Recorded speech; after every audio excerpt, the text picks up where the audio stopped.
chickadee China, the Chinese chicken, you have a drumstick and you start listening to a podcast.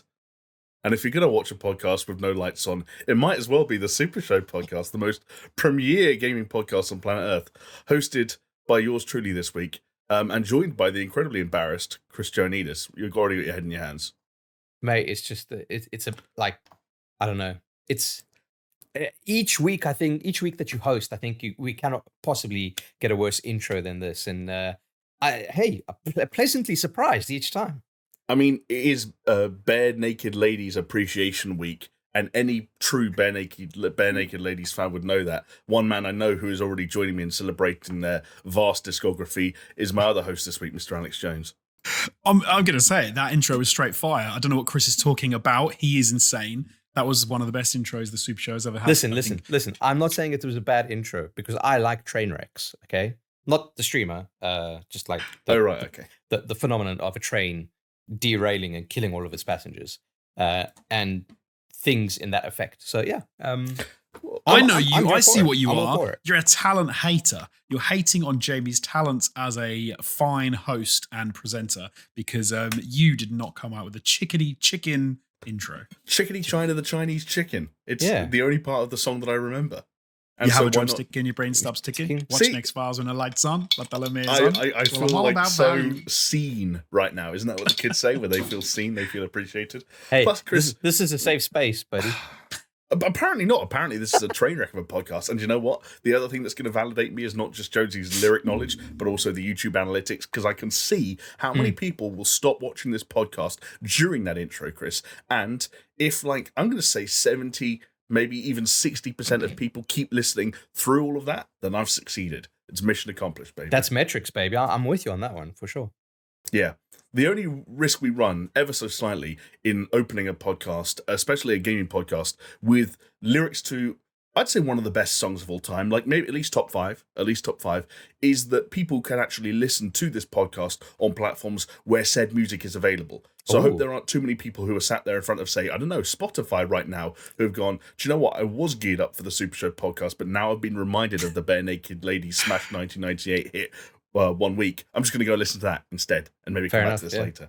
Although if you're listening to this, that means you haven't done that, which means thank you, which means you're either sticking with us on Spotify, in which case you're a legend, or you're just watching us somewhere else entirely, like YouTube, in which case, hey, leave a comment down below, let us know your favourite Bare Naked Ladies song, and or you could just check us out on another podcasting platform, like iTunes or Google Podcasts, or interact with us on Twitter. Tell us how much you love Bare Naked Ladies. Let us know your Bare Naked Ladies hit track. Yeah. Let us know how many episodes of The Big Bang Theory you watched just to hear the theme song to the show that they did play at the start of every episode. Was that Bare Naked Ladies? I think it was. I might have embarrassed myself, but I'm going to stick with it for now until I get. Let's be honest. What's the film that you always think of when you hear that song by the Bare Naked Ladies? Of course, it is American Pie because it was one of the songs in one of the intros to one of the American Pies. I don't remember which one it was. But you know what it actually makes me think of? And this is completely wrong. Is Mystery Man. That song? Oh. No, it's Mystery Man. Because in my mind, Bare Naked Ladies and Smash Mouth are the same band. Oh, I see. And because the All-Star video is Mystery Men. Yeah. I see. Well, because it was used in the movie, yeah. Is All-Star also in Shrek? Am I right in saying that? Correct, yeah. Yeah, okay, yeah. I think that's maybe where it got its first mini glow up. And Smash Mouth was actually in the movie Rat Race at the end of the film, where they sang the song, and they it's like they were everywhere at one stage. What happened to Smash Mouth? That's a very very good question. I think the lead singer might have gone mental. Isn't there some weird video that surfaced a couple of years ago of him just losing his mind at a very small concert? Did he do the mental thing, which everyone seems to do? Well, not everyone, obviously, but if you're going to do it, you go full hog in that they get naked and wank in public, because that happens to people a lot when they get to a certain level of fame.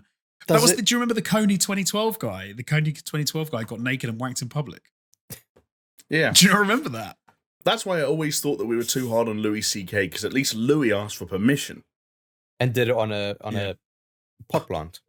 Oh, no, wasn't that Weinstein? Didn't he jerk off at pot plants or something?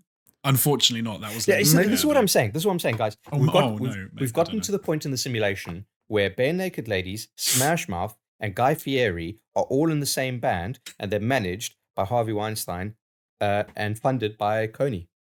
So, where does Louis fit into all of this? Is he writing a comedy spin-off show about their life and times? Okay. He's doing the voiceover. No, he's writing the Netflix comedy special about their comeback now that they've been they've de-cancelled themselves, because that's what tends to happen these days. Yeah, like, so have you noticed, like, celebrities, they're just like, yeah, I'm de-cancelled now. I'm hello, I'm here.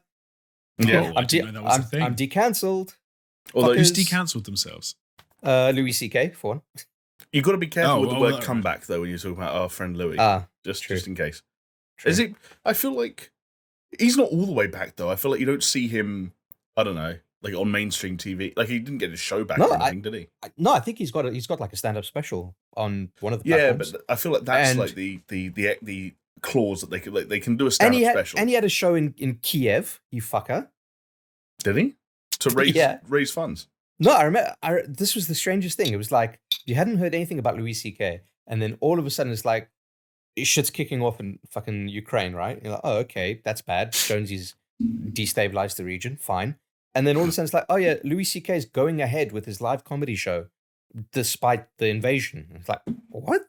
That's how you get decancelled, is you go to a war zone and you entertain the people there. I see. Maybe that's how you do it. Oh, and then it's almost like you're trying. So what you're saying is you need a certain amount of holier than thou points in order to decancel yourself. This is good information for us fellas, because we're quite clearly on a path.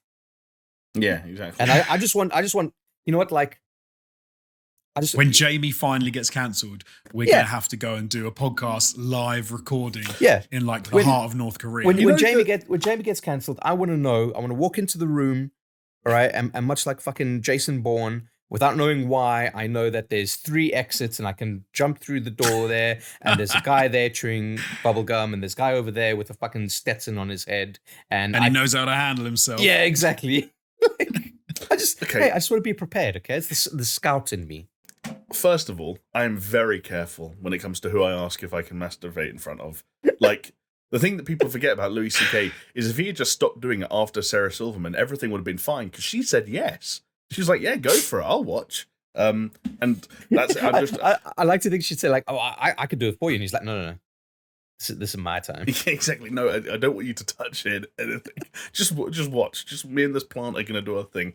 But the other thing that reminded me of is I believe there are some people on the internet who do legitimately think I've been cancelled, because when we used to work on a once famed YouTube channel called All Time Gaming, we had a very small scale subreddit that was created just before we all left the channel. So it was never really populated in any major way. But when people start Googling All Time Gaming and trying to find that YouTube channel or any of the videos we made, inevitably some people stumble across the subreddit, and some people take to using it to ask, where are these guys and what happened and what was the story? And one person did that and were met with a response that I believe came from ASB64, if I'm not mistaken, that basically said that All Time Gaming fell apart because I got cancelled for doing something fucked up. I don't even know what the accusation was. And the person who got told that was just like, oh, yeah, no, okay. Oh, like, it made sense. Like, yeah, that was inevitable. But I'm actually very careful. Yeah, it would be you. You would be the one to get cancelled. I'm the most careful. I'm so wily, James. I just went to r/alltimegaming, and it says that we've been banned from Reddit. What, the subreddit got banned? Yeah, but but fair enough. The subreddit was banned due to being unmoderated. I mean, that's fair. Right. I was a moderator on that subreddit, so I'd take that personally. So you fucked it. I was putting in work. Okay, I was clearly you didn't even know it was fucking banned. Yeah, that's a shame. Well, in that case, the mystery surrounding my cancellation lives on, and no one knows the truth one way from the other. This is how you get decancelled. You're a moderator on a subreddit. Something bad about you gets mentioned on the subreddit, and of course, as a moderator on Reddit, what you have to do is just lock that shit down. And the way that Jamie locked it down is he played the long game, just did not moderate at all, and a couple of years later, boom, bing, bang, fucking no more subreddit. Nice. Uncancelled. Yeah. Decancelled. I decancelled. I tell you what, okay, this might be fun, and it might be an insight as well into people that watch this and what they think of us. If we were going to get cancelled, who would get cancelled out of the 3 of us, and what would it be for? Let us know in the comments down below. Because for me, it's a foregone conclusion that it'd be Jamie. And do you know what it would be? It'd be Jamie doing or saying something, and afterwards, when the dust had settled, he would look at Chris and I with a straight face and go, "I didn't even know you couldn't do that," or "I didn't even know you couldn't say that," and we'd just be like, "Oh my god, how you know so much? How do you not know that?" And you'd just be like, "It would be time changed quickly." Well, yeah, I think maybe at ATG days, it was maybe more clear cut and clear defined who would have been cancelled and for what. But I think since SuperShow, I mean, we're a bunch of chill fellas, you know. We don't go touching what we don't need to be touching. Plus, like, I think the thing that gets you cancelled isn't necessarily what you do or what you say, but who is around to hear you doing it, or see you doing it, or hear you saying it, right? That's a good point. That's one of the sort of layers of protection we do have here, is we have a very tight-knit community, and we also have a podcast so long that no one ever listens to it in full. So most of the shit we say is kind of buried like 1.5 hours into it, and no one fucking has a clue. You know what is the fucking even the better thing is no one knows what this fucking podcast is about. We've been going on for like 10 minutes now, and I don't think we've mentioned a single fucking thing about the G word.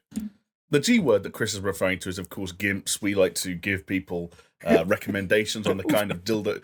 Welcome to the GIMP review. You can say GIMP, can't you, Jonesy? Or is that another one I've lost track of? You can say GIMP as long as you don't shame them for what they're into. I think it's fine. The more the merrier. Joe, you know, one set of people that need no reminding that this is in fact a gaming podcast about video games is the good people who listen to us over on Paisley Radio. It's broadcast out on PaisleyRadio.com on Thursdays at 10 p.m. and it's repeated on Mondays if you missed that. I just presume that if you live for radio and your life is scheduled in such a way, then you know exactly what you're listening to and at what time and what each show is about.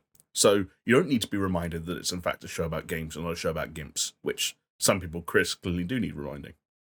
Some people have now tuned off because they thought this was about GIMPs and they're actually annoyed now that it's about games. Again, if people want recommendations, I picked up a really nice leather pant the other day that fits like a glove. A glove? We can start doing affiliate links and shit like that. So I don't even know. I would say a website here, but I like it. I don't know which. I don't know where you go to buy a GIMP suit in 2022. I'll give you some addresses. I'll be honest. I'm looking at Paisley Radio now, and I don't see us. Hold on, no, wait. No, I was looking at the wrong day. Hold on. Okay. Oh no, it's there. It's there. Okay. It's there. I mean.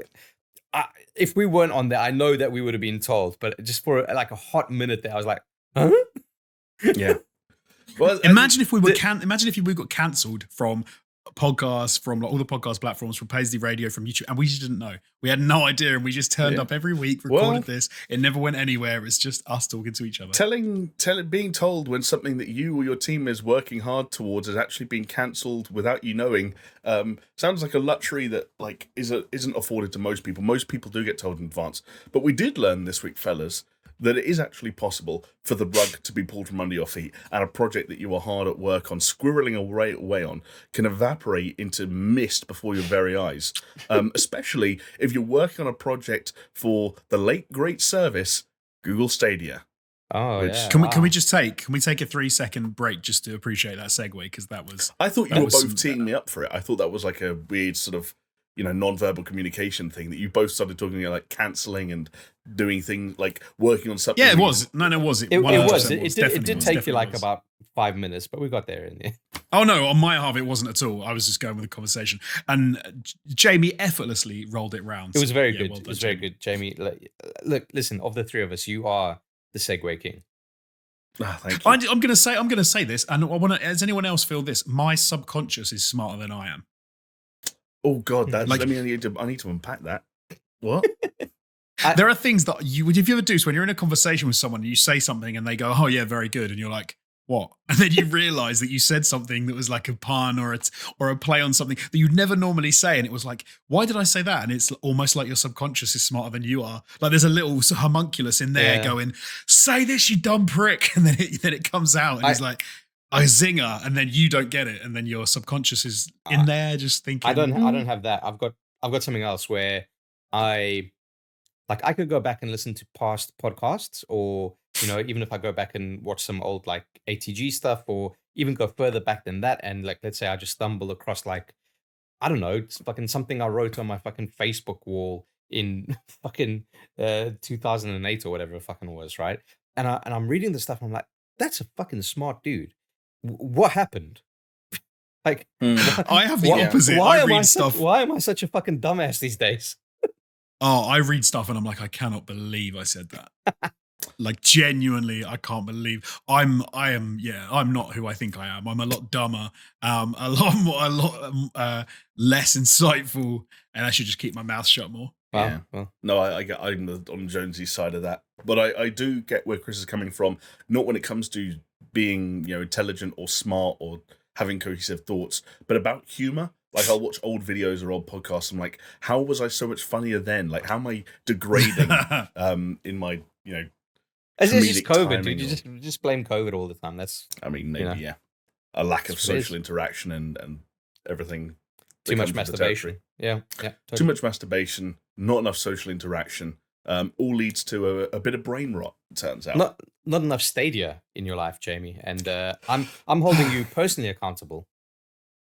I mean, I do feel partly responsible. Like, when you sort of like, this is like when an old person has been on their deathbed for like 3 or 4 years, and every single day you've gone to the hospital, just started laughing at their face, going, "How are you not dead yet? You're going to die any day now. You are so dead." And then, in that sense, you can't really be too surprised when they do die. Now, I will say up front, before we start whipping out the eulogies, that Stadia, and thus players' access to their libraries and the games that they bought or collected over the years, will be up and accessible until January 18th of 2023. So we have been told about this with a few months' notice. But yes, the top line news story here is that Stadia's general manager Phil Harrison has admitted that as Stadia didn't, shock horror, gain enough traction after launching nearly 3 years ago, it is going to be shut down.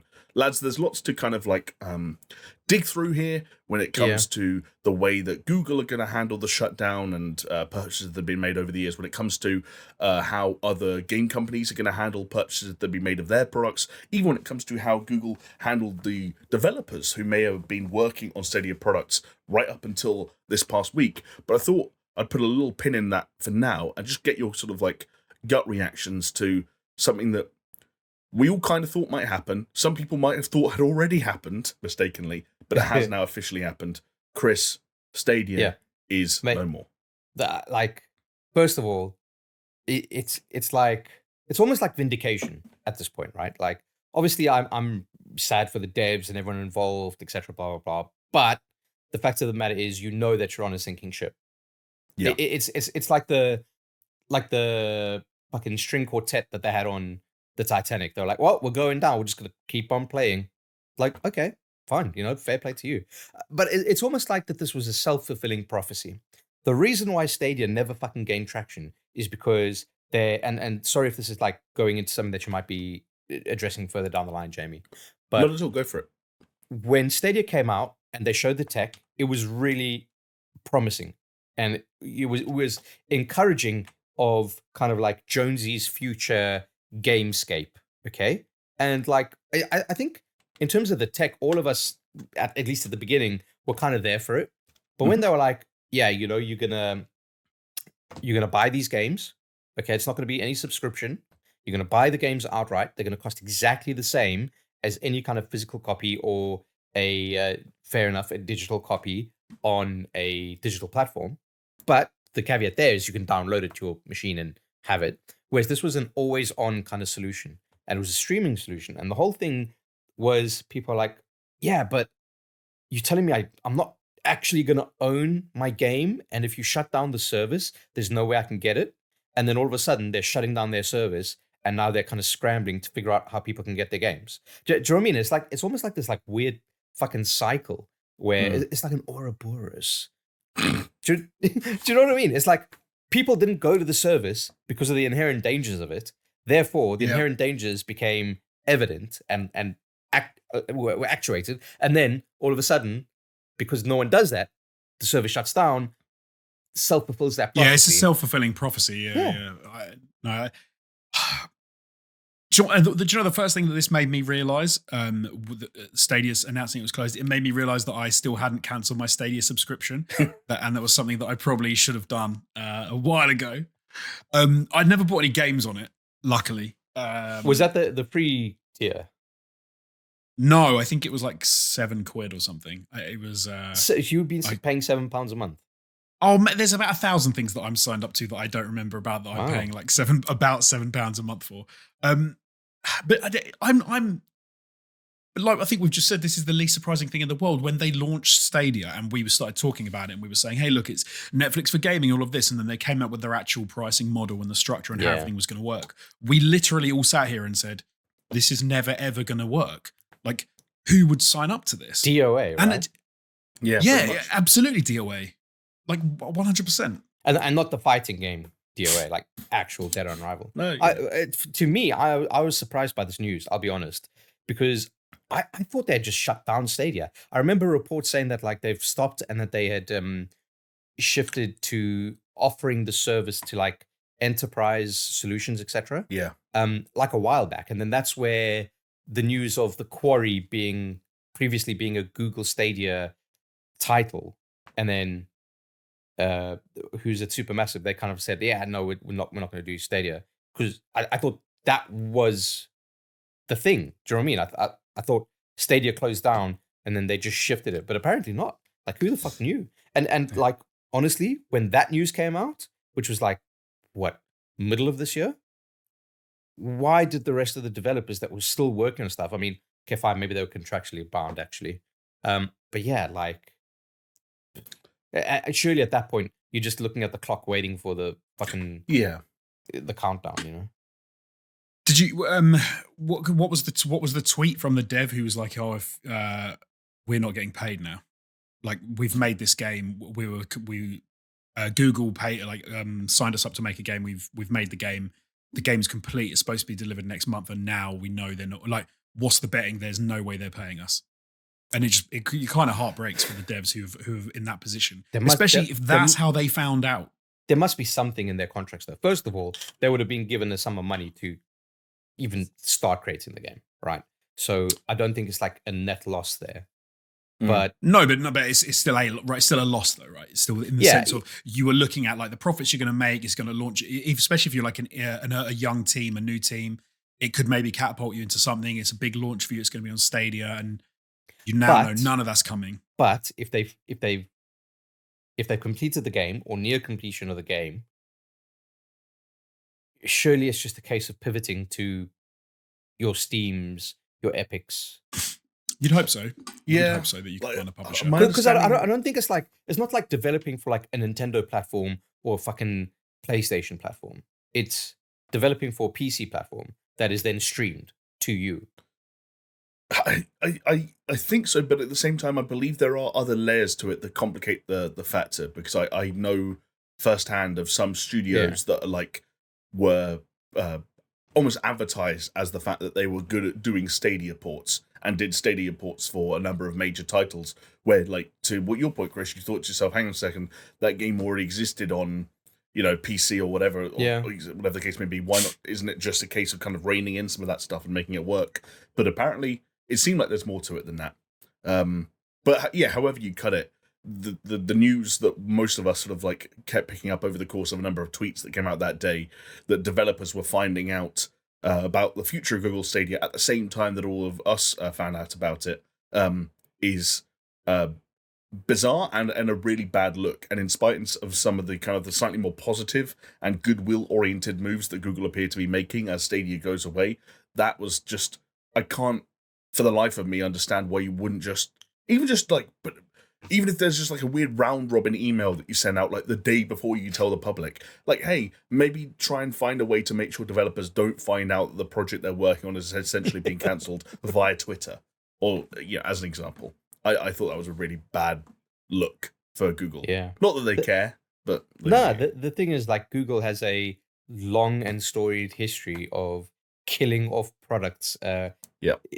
Some deservedly, some undeservedly. Like Google Glass, gone. Google Plus, gone. To name a few. I mean, I'm sure there's more. I think there's actually a website called like Google Graveyard or something like that. And it's like this is a different one though, right? For me, because in the sense of you've got real people that I'm sure is few and far between, but there are people who have pivoted their entire gaming sort of library, I suppose, to playing on Stadia. And now if they've got if they've bought games over the last couple of years where now all their games are on Stadia because of maybe functionality connections, they can play the games anywhere they want, blah, blah, blah. Come January, they've got no access to any of those games. They're not going to get any refunds for any of those titles that they've got. They're not going to have another way to play any of those titles. I think it kind of shines a light, and in some weird ways, maybe not a big enough light, but it does shine a light on this new world that we're going into, which is the rental of everything world, where you don't actually own anything. I know that I've had it before. I think it was with Amazon Music, where I bought OK Computer, like the Radiohead album. This is going back like 10 years or so, or 15 years. I bought it when I had an Android phone, downloaded the whole album, and then didn't have any space on my phone at some point. So I deleted some of the songs because I listened to like the big hits. I didn't re-listen to a few of those other tracks. Then I tried to re-download the whole album and it wouldn't let me. And so I contacted their help center and was like, oh, what the hell? I can't download the rest of this album. And they're like, did you delete the songs? I'm like, well, yeah, because I can re-download them. And they went, no, you can't re-download them. So you've paid for an album. And then they refunded me the whole album. Oh, yeah. I think that's where the consumer watchdog stuff, like, they need to be careful about this kind of thing. They need to, at this stage, offer the refunds because it's all kind of like contractual, right? Like, but Google aren't refunding you if you've bought Cyberpunk. Google are refunding all hardware purchases and all game and add-on purchases made through the Stadia store. Yeah, they're not. I thought they weren't a refunding game. If you bought games, they're not refunding those. The quote I've got here is Google will be refunding all Stadia hardware purchases made through the Google Store and all game and add-on content purchases made through the Stadia Store. So everything bought through them and their platforms is being refunded. Okay. Right. I misunderstood that. I thought that they were set because then they are not refunding the subscription stuff. I thought that the game purchases were under that, therefore they weren't refunding that. Okay, no, I'm impressed. And on top of that, a number of, and again, we can't expect this amount of goodwill to be present whenever stories like this develop in the future. But a number of other studios, as I mentioned, are stepping up. Ubisoft, for example, I believe they've confirmed that they're looking into ways to allow everyone that owned one of their games on Stadia to transfer their ownership over to PC. Yeah. And a number of companies that have always online elements that give people accounts that are essentially ongoing, like Bungie with Destiny and IO Interactive with Hitman. They're looking for ways to allow players to transfer those accounts over to other platforms as well. Although not everyone is going to be able to do so. There's one story that did the rounds last week about an individual who had put, I think 6,000 hours into the Google Stadia version of Red Dead Online, and Rockstar being Rockstar, and also dealing with everything that they've got going on at the moment. Unsurprisingly, radio silent on any way for you to transfer that character, that account, that progress to another platform. So that may well just be lost time for those individuals. Right. Man, I take it back. I didn't realize that. That is one of the best, best ways of a company doing it I think I've ever heard of out there. Like it's polar opposite to how Sony dealt with their Cyberpunk refunds. Or didn't want to deal with their Cyberpunk refunds originally back in the day. But I still believe that refunds or not, the point you made and the Radiohead example you gave still stands. And the thing that's even more damning about it is that the Radiohead example, you could argue that the weird thing there was that you did at one point download it, right? And we've often talked about, say, if iTunes went away, if Steam went away, there would still be titles that you had downloaded or that you had locally, and there's still some element of, it can exist physically somewhere, even if it's on a hard drive, assuming there's no sort of weird things about needing to be online or to log in to access content that you have locally on a hard drive. But when it comes to something like Google Stadia, when it's entirely cloud-based, when nothing is ever physical, when nothing's downloaded, we can't have things locally, even if you want to, it is incredibly scary from the outset, and maybe even more scary one of the most, one of the wealthiest companies on planet Earth is like, we're not in the business of keeping this going. We're out, sorry. And we're probably never going to come back.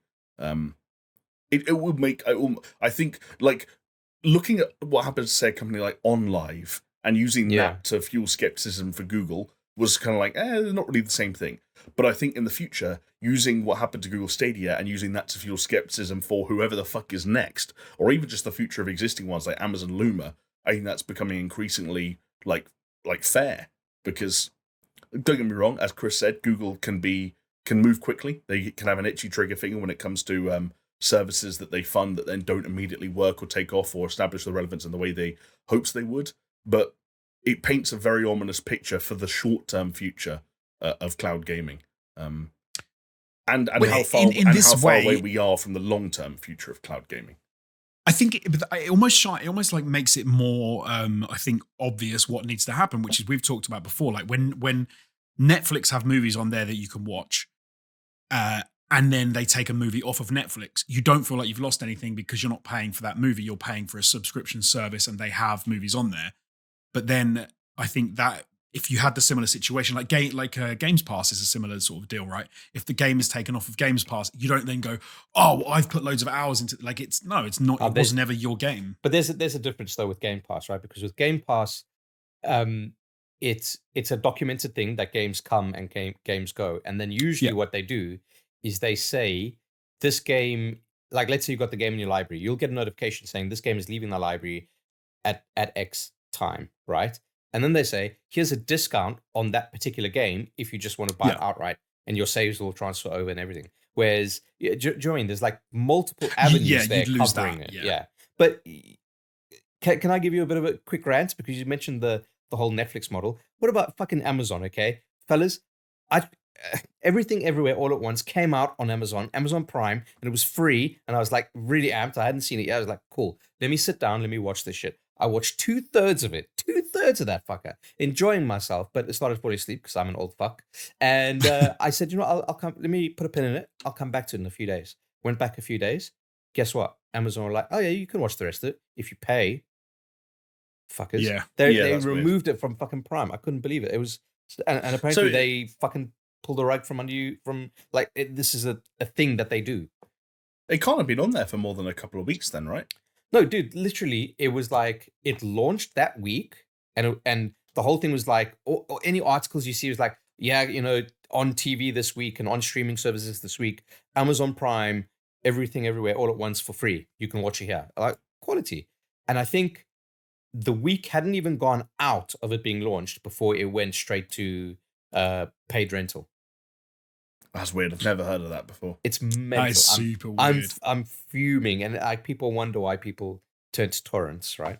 Not that I have. Can I'll give you I've got an Amazon story as well that I kind of, I'm not really sure what's going on with it at the moment. I don't know if it's just me being dumb.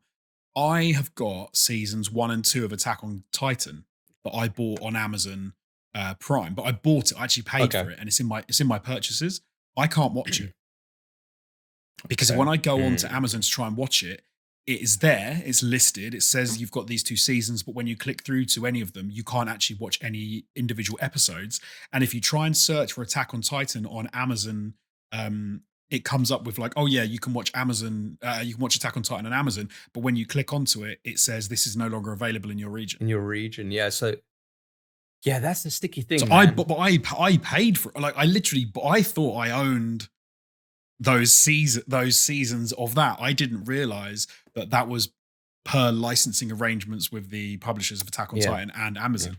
So there could be a chance that I've bought for the real price, and I can never watch it. It's technically could be the same thing on Steam as well. Like you could buy a game on Steam, download it to your hard drive, all fine, hunky dory. You've paid for it, it's there, etc. Then let's say Epic swoops in the developer, and they're like, the developer says that they don't. Epic then, as the owner of the dev, says, no, we don't want it on Steam anymore. So they yank it from Steam. It's still on your hard drive. They still have to honor it because it's there. But as soon as you delete it, you're never going to get that back. That's so weird. Like technically that's the terms of service for Steam, right? And it's that sort of, well, how does that worries me when it comes to like diskless or disc-based consoles. I'm like, that's why I'm still a disc-based console guy, because at the end of the day, that's been digital ownership since you first bought a 79p song on iTunes in 2003. Like, right, you don't own anything. You're leasing it indefinitely, and if the leaseholder decides to do something, then you're at their whim. Buy the disc though, mate. Buy it on disc, and then you can use it.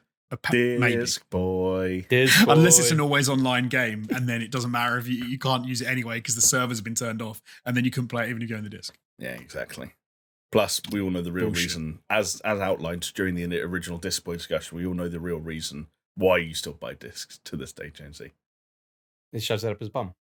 No, he puts his dick through the hole in the middle of the disc. Ew. And it's so small that he can't actually do it. What he has to do is he has to get it partway through, and he just tugs on the foreskin from the other side and like weaves it through, like Weaves it through. like when you're putting a thread through a needle, like it's like that.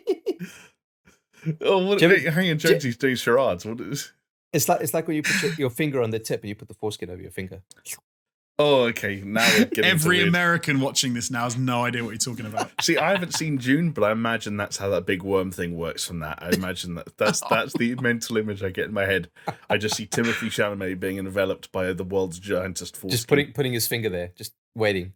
Do you know what the funny thing about that is? It takes over his whole body. I reckon if I drew like a cartoonish version of Timothée Chalamet being sucked up by a giant foreskin, it would probably go viral on Twitter. Just saying. Oh yeah, and just the fact that you mentioned Timothée Chalamet in this podcast, it is now a 10,000 view podcast. So there we go. Shout out to the Tim heads, the Shalamaniacs, the T-shouts, the T-shouts. Guys, can I wrap up Google Stadia with a question to you both? And it's kind of a two-parter. Is this, when it comes to Google Stadia and a big push from a major company to establish cloud gaming as a viable solution for gamers who might otherwise have indulged in, say, a home console or a personal computer, is this the case of Google being in the wrong place at the wrong time? And if so, i.e., if there is a hope for cloud gaming in the future, who will be the person who is now set to take up that mantle? Who goes for? I'm looking back and forth between each of you and trying to gauge who's closest to being ready to talk. And neither of you are filling me with that much confidence. I'm there, Chris. If you want to hear it. So who's poised to take it? It's Microsoft and Xbox. That's assuming you think the answer to the first part is yes. That this was a question of wrong place, wrong time. Okay, for Google. I think it was the right place, the right time, in the wrong way. Okay. Like I think there's a decent enough market there with decent enough internet speeds, especially with whatever latency shenanigans Google had going on. But I just think, I don't recall their hardware being all that impressive in terms of their controller. But that aside, I think the fact that it wasn't subscription based and the fact that they were going full price and you, how can I put this? You're a newcomer, even though Google's fucking massive, right? You're a newcomer to the gaming kind of sphere, okay? We all know capital G gamers, what they're all like, okay? And you're going up against like, okay, never mind streaming, but just like services to get your games. Let's just say that, okay? Yeah. You're going up against Steam. You're going up against Epic Store, and Epic Store had their own uphill battle. Don't forget. You're going up against xCloud. You're going up against PlayStation Now, right? Your product might be better than all of them. Like it doesn't matter, because if the pricing is fucking wrong, people are not going to go there. If you cannot allay certain fears, people are not going to follow you.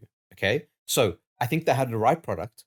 I think they had the right time, but they just did it in the most god awful fucking way possible. And it's almost like what happened was you got a group of engineers in a room and said to these engineers, make a gaming service, instead of getting people passionate about games and understand that kind of thing. Don't get me wrong, they did have gaming people, obviously, but just the people making the big fucking decisions clearly didn't think things through from a gamer's perspective, okay? Which kind of sounds like a little bit of an entitled thing to say, but if that's your audience and that's who you're hoping are going to be paying for it, then fucking fair. Yeah, fair play. I mean, and the proof was in the pudding, right? Like it's exactly. It's done. Exactly. Dead. Yeah, and it's not that it ever gained traction to begin with. No. Right? You can throw money at a problem, but that doesn't mean that you'll solve the problem. Okay, so the other side of it is who's poised to take it.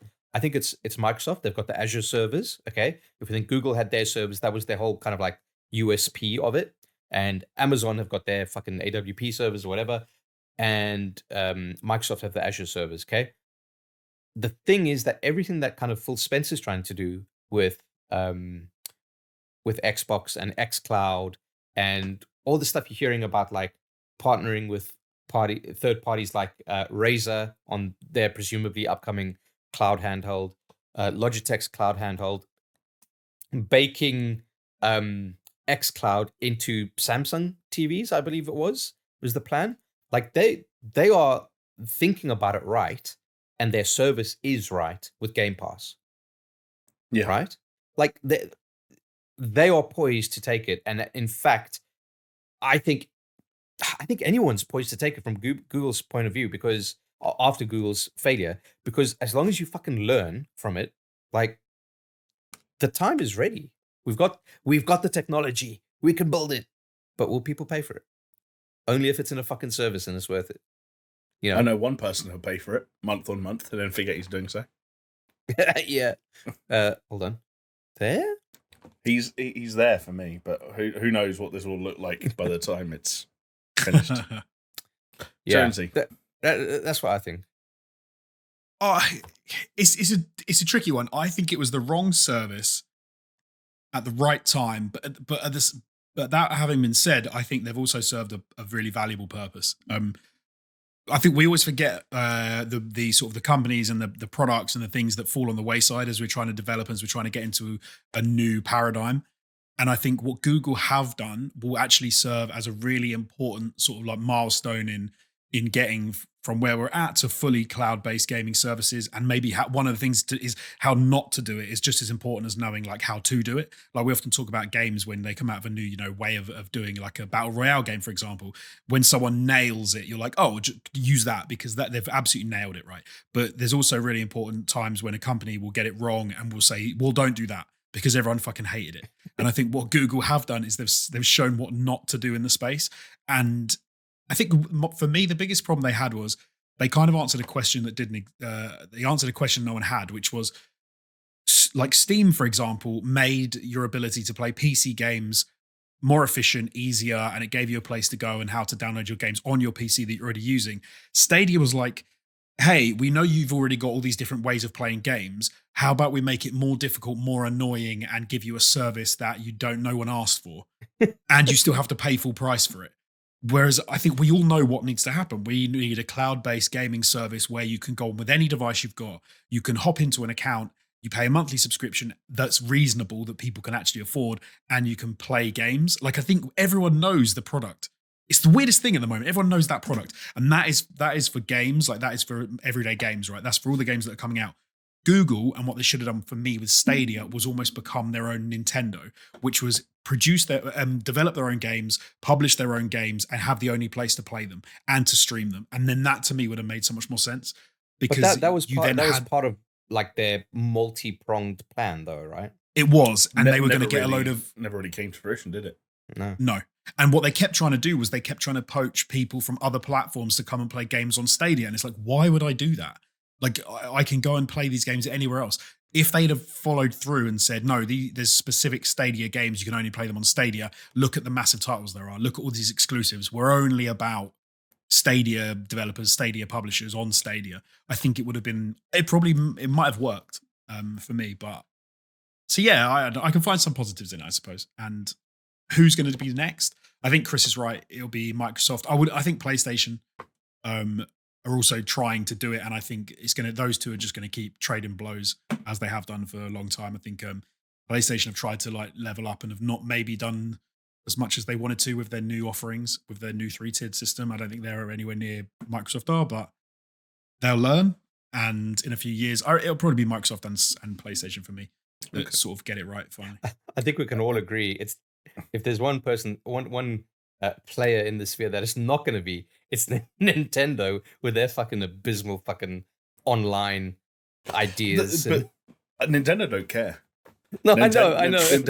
Nintendo and to a certain extent Sony are kind of sat there like, we're making physical hardware that is more expensive and like harder to manufacture than it's ever been throughout the humankind, and it's selling like hotcakes. So let's keep it going, baby. Yeah, exactly. Jonesy, I feel like a fun way to put a bow on this would be to loop back around to an infamous line in the sand that we drew back in the all-time gaming days. I think back then, I can't really remember what it was, but you were asked to put a year on it, by which, like, put a year by which point you thought that cloud-based gaming would be broadly accepted on a societal level, and that people would not be buying home consoles, and that consoles like a PlayStation 5 would be redundant because people would just stream, have a TV and a controller, for example. I think I said the PlayStation 5 will be the last generation of consoles. Yes, I'm almost certain you said that. What's your, do you think the PS, focusing solely on Sony as an example, do you, as like just funneling for 1 second, do you think a PS6 happens, and what is your new date? What is your new year for global, for cloud, for people who primarily use cloud-based gaming as their source of gaming, to take up a considerable enough margin of a market for it to be comparable enough to Sony, Microsoft, and Nintendo's current offerings? If I think about how the other stuff that's gone on, that we've talked about, like issues with chips, issues with like manufacturing stuff these days, COVID, etc., I think all of that affects it. I actually think this Stadia getting cancelled and Google basically saying it was a failure, whilst they did say they learned a lot of stuff and there was a lot of things they can take forward, I think this is a massive blow to cloud-based gaming, because I think it's going to put a lot of people off who, the next time a service rolls around, I think it's going to make a lot of people shy away from it, who maybe would have gone for it, like me. But hold on, Jonesy, because you talk about Xbox, you talk about PlayStation, their cloud services are baked into their existing services. Yeah, but that's the beauty of it, though, right? No, but Jamie's saying when would you adopt it as your main source of gaming? Like I'm saying if they put out which year do we get to a point where if they put out a survey to the, let's say, I would say billions of gamers, but I almost want to exclude mobile because I think that muddies the waters for what we're saying. When do we get to the point where the global gamers survey shows that as many people are primarily using a cloud-based gaming service, no matter which parent company it's attached to, as many people are using one as are using home consoles in a traditional sense?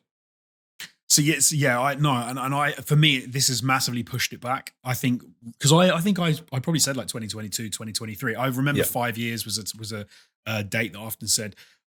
I think now it's going to be probably, I think more than 5 years away from now. I'm going to say like 2028, maybe 6 years, right? But the way that, do you know what? The weird thing for me is I don't actually think it will be that different from what Stadia did. Now my thinking is they'll have to ease you into it even like more slowly. I don't think it will necessarily be a Netflix for gaming. I think what will happen is, whereas nowadays you buy a game and you download it onto your PlayStation, you buy a game, you download it to your Xbox, I think there will be an option in the next 5 years whereby what you can actually do is just to stream it. Xbox rather than download that, right? But it's in beta, right? If you want to do it, like, is it xCloud? Honestly, I think this is also ties into one of the problems that's going on. I don't know. Like, I think there is a weird communication error with Xbox where they haven't got people like me to pay enough attention to what I can do with the services I already pay for. Like, could I stream a Game Pass game to my phone right now using some app? Maybe not because I'm on iOS, but I honestly lose track of what the answer is sometimes. Oh, maybe I thought that was all in beta, and I thought they were sort of testing. But I got invited to some beta that like was like 2 years ago, and I played the Halo Master Chief Collection on my iPhone. It is technically still in beta, just FYI. Right. I think in the next 5 years, it is built into Xbox Game Pass Ultimate. Right. Okay. Because what I was going to say, I would have said in the next 5 years, it will be a standard option. Like you can either do one or the other. And I think it will be 2028 before it becomes the primary way that people are like the gamer survey. I think that 2028. So it's in beta at the moment. So I think, because this is a weird thing as well. And just because something's getting tested and trialed with a certain number of people, it's another thing to roll it out to everyone, because you've just got the amount of bandwidth, the amount of storage, like all of that sort of shit is going to be, order of magnitude more meaty. And PlayStation aren't even on board with it yet. So it's like, they stream obviously, but they don't stream new titles in the same way. Like you can't just pick up when God of War Ragnarok comes out, you won't be able to stream it. Yeah, that's a good point. Because I stream stuff on my PlayStation now. Like my kids stream PlayStation 3 games like sometimes and that, and they're a bit jank, and sometimes it's not, the button reactions aren't that great and stuff, and it's like, mate, listen, a friend of the show, fucking Martin from the Just Interesting podcast, good podcast by the way. If you're interested in interesting things, go listen to them. he played, I believe, and completed Bloodborne on PS Now. I did the whole of Infinite, BioShock Infinite on PlayStation. Yeah, man, like it's doable. It's just a question of like where your threshold lies. Yeah, I did 90 seconds of Mafia 2, so there's my threshold. But no, it's 2028. There you go. There's my new year before it becomes the dominant way people play games. I think 2020. Chris, can you give a year and just the year so I can? Sorry, yeah. I don't know about the year because I don't know what the product life cycle is, but I believe we get one more traditional console, like power-based console, that then would be the proper shift. So let's say the new Xbox and the PlayStation 6, it would be a case of you buy a game, you can download that game, or you can stream that game from brand new, even if it's a new release. So like we talk about Ragnarok, Ragnarok's not going to be on PS Now straight away. I think that will be the generation where that is the norm. It might start happening at the end of this generation, but that'll be the norm of that. And then I think that will be the end of traditional consoles. So after that, like whatever happens, like fucking hell, whatever happens. Jamie, what are you saying? I kind of don't know. I think the reason I don't know is that, when you can kind of get a sense that something might happen because you feel like you're on the on-ramp for it already, and it's about looking into the future based on how some of the tidbits we've got at the moment will develop. I kind of feel like we're not on the on-ramp yet, and I feel far more comfortable seeing cloud-based gaming as an accompaniment to traditional gaming. I'm not going to say indefinitely, but I haven't seen the signs that it's going to change yet. Like, one of the things that I get every so often, whether it's through friends or whether it's through family and whatnot, and I'm sure you guys get this too in your private lives, is you get exposed to the way people who aren't engaged with games in the way that us three are, or the listeners to this podcast are, and how they think or feel about this stuff.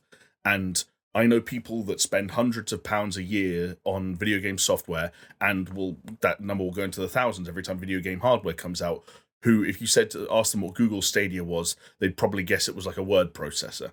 Like, the mainstream penetration isn't there yet, and also the mainstream understanding or acceptance of this technology or why they should care about it also isn't there yet. And so part of me feels like even major companies and companies like Microsoft and PlayStation that have huge access to huge player bases already, haven't got themselves on the on-ramp yet to truly converting the tens of millions of people that they'll need to convert for this to make up a significant portion size of any audience.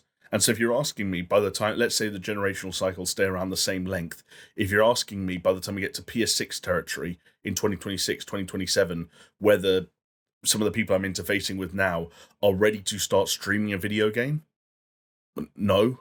If you ask me whether I'm ready to start streaming a video game at that point, the answer is no. Do you know why? My internet dropped out 3 times already today. I had to unplug and plug in my router to record this podcast with confidence.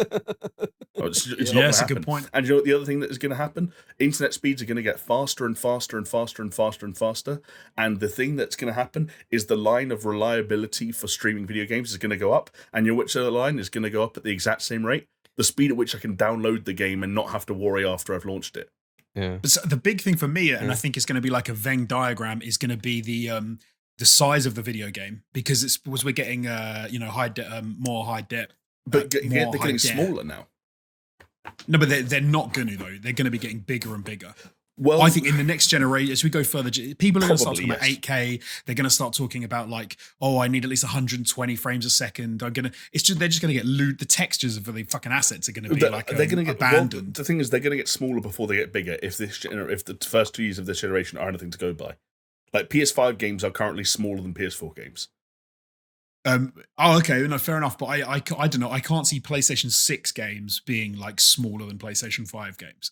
And I know storage gets easier and storage gets cheaper as your time goes by. The thinking was, my understanding of it is it came down to the speed of SSDs, and so that if the example I remember Mark Cerny gave in the talk, and I always remember it, is let's say you're playing a game like Spider-Man and you're swinging, and the game gets to the point where it needs to render in a street light. Let's say there are however many different street, and so as you're going along, it's every time it needs to render a street light, how hard does it need to look, and how fast can it look for that street light? And at some point, duplicated assets. Yeah, exactly. So, but SSDs are fast enough that it takes it much shorter to find that street light. So you need fewer street lights if that makes sense. Yes. No, that does. Because it can find it faster, and so having it duplicated across every portion of the game isn't necessary anymore. I think when you talk about game, so I used to play game back on floppy disks back in the day. And big chunky games had multiple floppy disks, and you'd need like 4 floppy disks to install like a game, and it was like, oh my god, 4 floppy disks, this is ridiculous.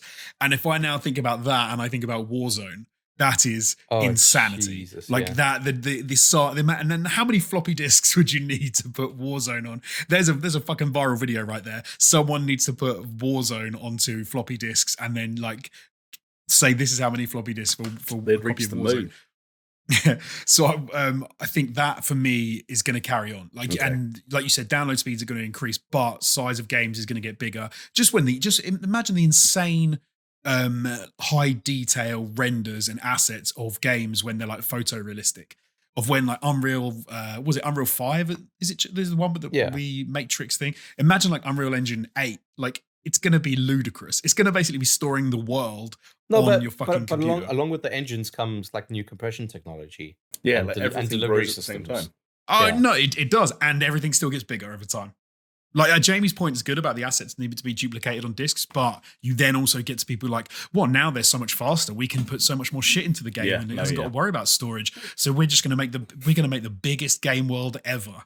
And which is why I said it will get smaller before it gets bigger. But I do also believe the will eventually, especially if Hassan Karaman has anything to say. Like his 8K textures are going to take over the planet. By the way, just the sorry, I know like we need to move on, but just as a going back on what I said, you can like when Halo Infinite came out, you could stream it straight away. So there you go. I had no idea. So Microsoft are there. It's just a question of like how you want to do it. If you think about it, that's like, hey, you got Xbox Series S, and you can play Halo Infinite. You want it to play and look better? Just fucking stream it, baby. You know. There you go. Yeah. Let's move on. Okay. Folks. We spoke about this fucking ages. Well, there you go. R.I.P. Google Stadia. I will say that in the current day. I'm just going to cancel my membership. Hold on. Yeah. Okay. There we go. Well, Genty does that. I will also point out that while Google Stadia has unfortunately bitten the bullet and has left this world too soon, one of the things that can help present where things reach an untimely end, whether they are services or even video gaming podcasts, it is the support of a loving community. And that is the very thing that I'm very glad to be able to say that we have on our side here I almost called us Full-Time Gaming, at the SuperShow, by means of our Patreon. We have a Patreon over at patreon.com/SuperShow. And if you head over there, what you'll find is a number of different tiers at which you can support us. And those tiers will be rewarded, that patronage will be rewarded with various goodies, things like Patreon exclusive videos, Patreon exclusive podcasts, behind the scenes shit, let's plays. We've done a whole host of things. The thing I always point out at every interval whenever I'm pimping out this Patreon is that much like video game and music, movie and music history, that was a lot of M's, everything that's existed in the past will continue to exist in the future, and unlike Stadia, we're not going to take anything away from you. So technically, at any given point in time, the most recent up-to-date point in time, like right now when you're listening to this, is the biggest the Super Show Patreon library has ever been. And that is true now. It will be true in 10 seconds. It will be true this time next week, which kind of means there's no better time than right now to head over to patreon.com/SuperShow, pledge a little bit of money, like say $2 a month, to gain access to our Discord server, and you'd be helping us out massively. A number of people have already been so kind enough to have done so and supported us already. Some of those names are on screen now, but there are a host more that I'd like to give some personal shout outs to, including Aaron Cameron, Athletic Gravy, Bill Caesar, Brimstone, Cole K, Crow's Perch, Ice Not Rock Salt, Jesper Candell Nielsen, Mindful Pig, Mr. Anthropic, Pastors Guild, and the Big Dogs, Brett Z, aka Shell Shock, Geometric Potter, Hacksaw Bookread, Manuel Guerrero, and Peaswad. Folks, yeah, thank you guys. Thank you so much. The big boys.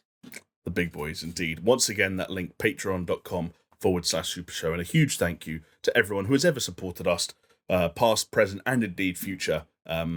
Genuinely, it means a lot, and it's the reason we continue to produce whatever this weird fucking piece of shit is.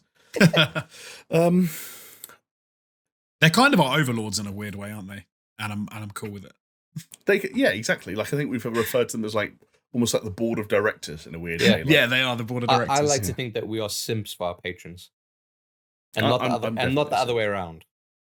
Is this your way of saying that we have like there's like an OnlyFans style dynamic here? Do we need to start sending sexy DMs to our patrons, Chris? Yeah, it's almost like an inverse OnlyFans. Yes, we need to hire an intern to pretend to be us. Trust the SuperShow to fucking get OnlyFans wrong. Yeah, exactly. Well, it's not too We're the wrong way round. Right? Jonesy's done a couple of photo shoots in the past. I know that we could repurpose if we decide to pivot onto another platform. But for now, the focus shall remain squarely on video games. Speaking of video games, one thing I'm just going to come out and say up front, because I'm confused and I would try and do it subtly, but I feel like if I do it subtly, I'll just confuse people even more. Jonesy, is there anything you want to talk about in terms of games you've been playing in the past week? Or has the answer changed? Do you know what? I was gonna, and then we spent an hour talking about Stadia, and I thought this is probably actually not worth it. That's fair enough. I'll tell you what, a really quick hit. I'll just, in one sentence, I'll say, basically, I was going to mention the fact that I've jumped into Deathloop for the first time and Warzone for the first time in a long time. And I realized, and I didn't really have fun with either of them. And I realized it wasn't because of them. It was because I think I'm getting too old to play first-person shooters. Well, to be fair, though, you chose two first-person shooters that do kind of ask a lot of you in different ways. Deathloop was weird. Deathloop doesn't. Like, it's quite an easy first-person shooter. Like, the enemies aren't challenging. The game is like it, but it was. I just wasn't enjoying that. I don't know what the word is. Like that view in that sort of game. I realized that I was being more intrigued by the intrigue and the fact that the throwing in some action, shooting, and machine guns and all of that. I was kind of like, I'm actually just more into the world and what's going on, and I want to know. So you think you would have had a better time? You would have had a better time if it was third person. I think third person, and if it was less like shooty bang bang, and there was random people that I had to kill, Chris, and I was more into the. Are we at the very beginning of the transitionary arc that arrives at a point where Jonesy is a fan of Telltale games? Oh yeah! Oh my I love what you mean. Telltale. I love Telltale games. I've always loved Telltale games. You've for years now. You've tried to put like a shadow on Telltale and say mean things about them and associate me with it. And I think it's not going to fly anymore, Jamie. I've been a fan of them for a long time. And this I'm is outrageous. All their future projects. How can you lie to us like point blank like that? That's ridiculous. I don't know what you're talking about. This is gaslighting. That's what this is. Outrageous. Jonesy, I don't know what you're talking about. Don't make me clip out the 51% video game conversation and upload it as its own video, because I will. Look, just because I don't agree with your take that a game has to be 51% playable before it's a video game, don't try and wheel it out. Well, do you know what? How about the consumption of entertainment that's like technically 0% video game or 100% video game, depending on your perspective? Because I can tell you, Jonesy, there's a story out there that in the near future you'll be able to consume without picking up a controller whatsoever. The downside? It's the story you've already consumed 4 times already. It's The Last of Us. Yeah. That's right, yeah. We've known for a little while now that HBO are going to be making a TV series based on The Last of Us, and in this past week we got our first, I'd say, proper look at the show via a trailer that was about 90 seconds long that was released on, like, The Last of Us Day or whatever that weird celebration is called. Yeah, it was The Last of Us Day, yeah.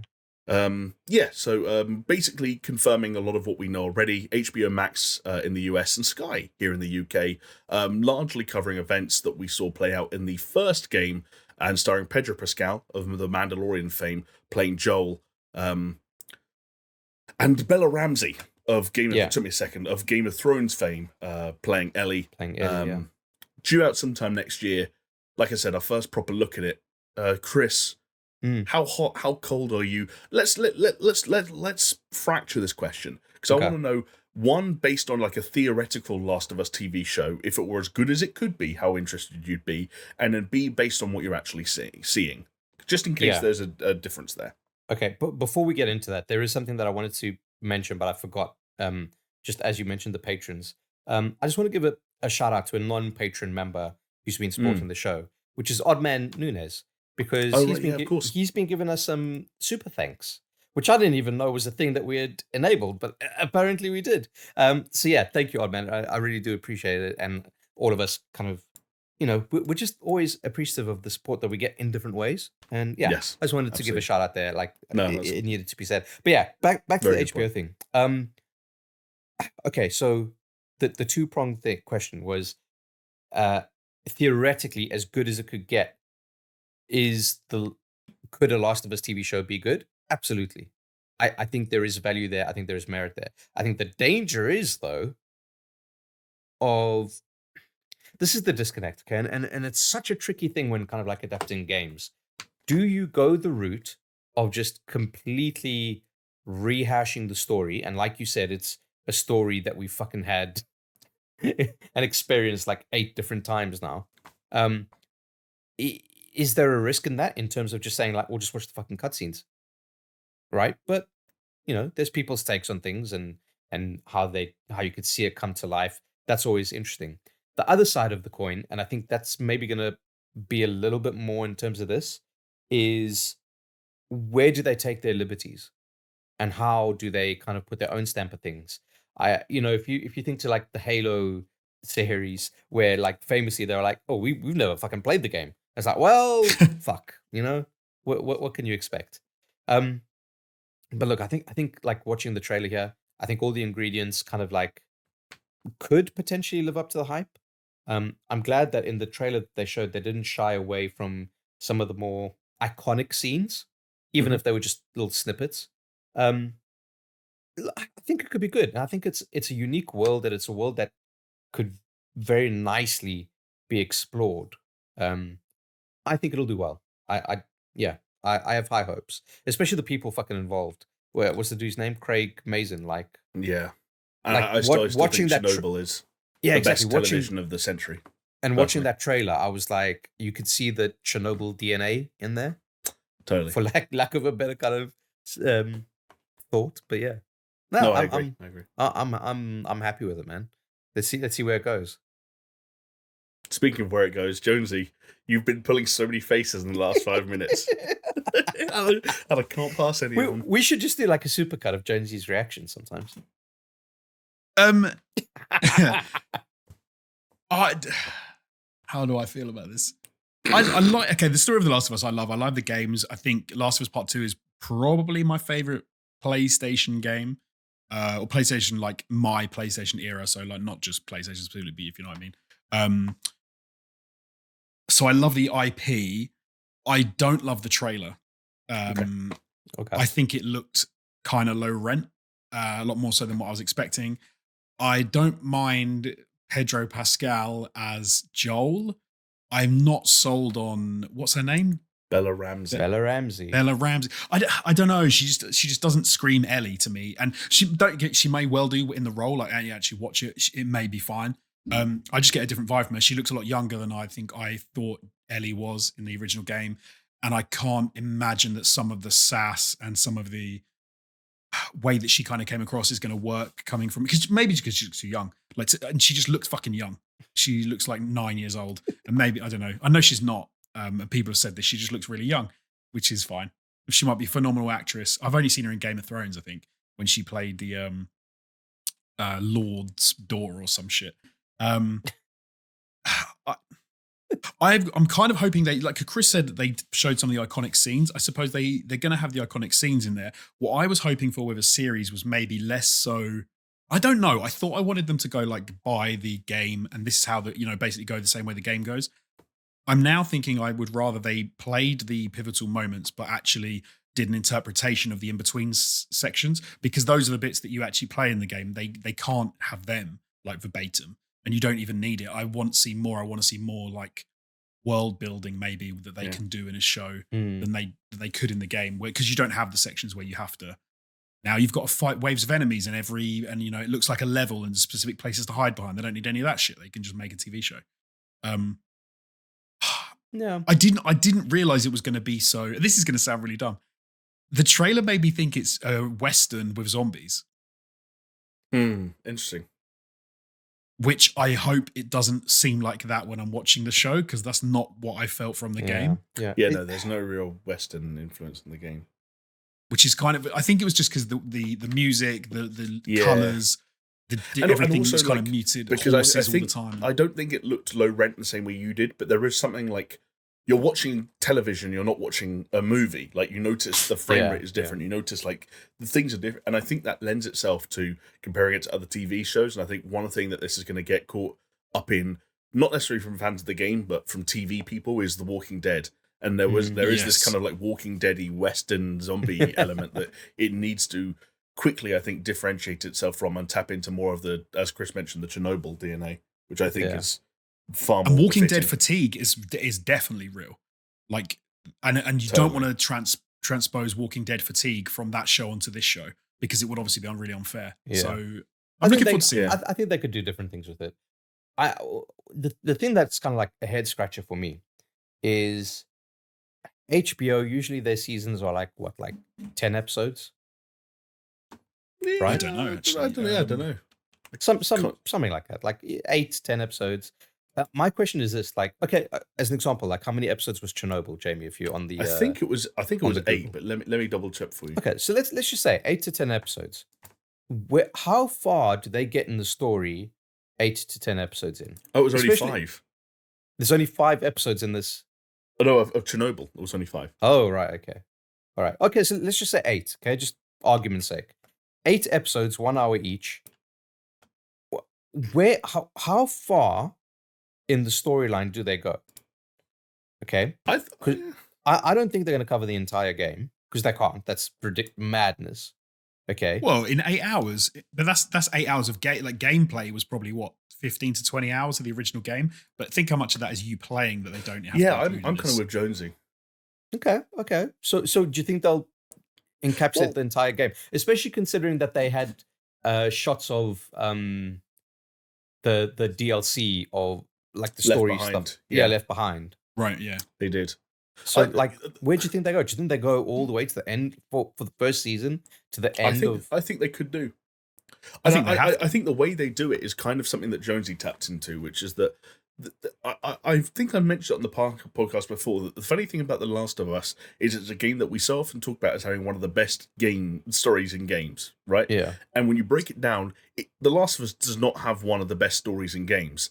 It is about a man agreeing to essentially smuggle a young girl across the United States, and like mayhem ensues. But primarily, like The Last of Us, has some of the best characters and the best characterization, the best arc writing and arc fulfillment in games. Not necessarily the best story. I think there are great moments, but so much of those great moments are tied to character. And you could very much argue that the pockets of story that both set up and wrap up the overwhelming story, that is where kind of good story comes into it. But in the middle, like, some of my favorite sequences are character moments and their character sequences, but they're also, like Jonesy said, bits that I think you can take more liberties with.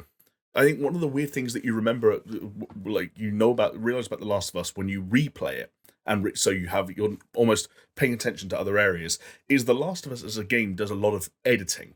There's a sequence in the game where you leave the I'm forgetting everyone's names now, but Joel, you go and find Joel's brother who works at like the hydro, like electric water plant. Yeah, I know exactly right. And you leave there, and like you have the sequence. Is it Sam? Sam? No, Sam's the daughter. Oh yes, Sam's the daughter. Okay, no, Sam is one of the brothers. Sam and Henry are the 2 black brothers. The daughter is Sarah. Tommy. Tommy. That's fucking hell, Tommy. You leave Tommy's, you have that thing at the end where Ellie like runs away and you find her in that abandoned house and you have the mighty thin ice conversation. And like, but Joel wants to leave Ellie with Tommy, but in the end Joel's like, no, I'm going to take you the rest of the way. And the game like kind of fades to black and it fades back up, and Ellie and Joel are on foot on a highway as they're about to enter like Salt Lake City and do the giraffe scene and make towards the hospital. You go on Google Maps, that game just cut out like hundreds, if not thousands of miles of walking. Yeah. Right? And the game, and one of the fantastic things that The Last of Us does in its moment-to-moment writing and its dialogue, it perfectly encapsulates where Joel and Ellie's relationship is and how it updates over time, and the fondness and the connections that grow as the story progresses, to the point where you don't think about the fact that they just walked or used a horseback or whatever it was, like hundreds of miles, right? Like you just don't think about it. I might have got the A and B but that's wrong because I don't remember where the university is and where the winter sequence is. But there is a bit where that happens because I remember looking it up. The winter sequence is after the hotel, right? Because Joel falls down. That's in the university. Wait, he falls down in the university. Joel falls down in the university and lands on the pole. Because you're on horseback at the beginning of the university. The hotels. Yeah. We need to. Do you know what? Maybe we didn't play The Last of Us Part 1. Yeah, I don't remember. Like, I remember the main story beats. I do not remember the intermediary stuff at all. Basically, what I'm saying is, I remember writing a script once for like a video that we could have made, but I never finished it. And it was about a story of our life. Yeah, exactly. Do you remember a film that James Gunn weirdly directed, starring Rainn Wilson, called Super? Yeah, where it was like a Kick-Ass style thing before Kick-Ass, where he was like started dressing up as a Superman and started fighting crime.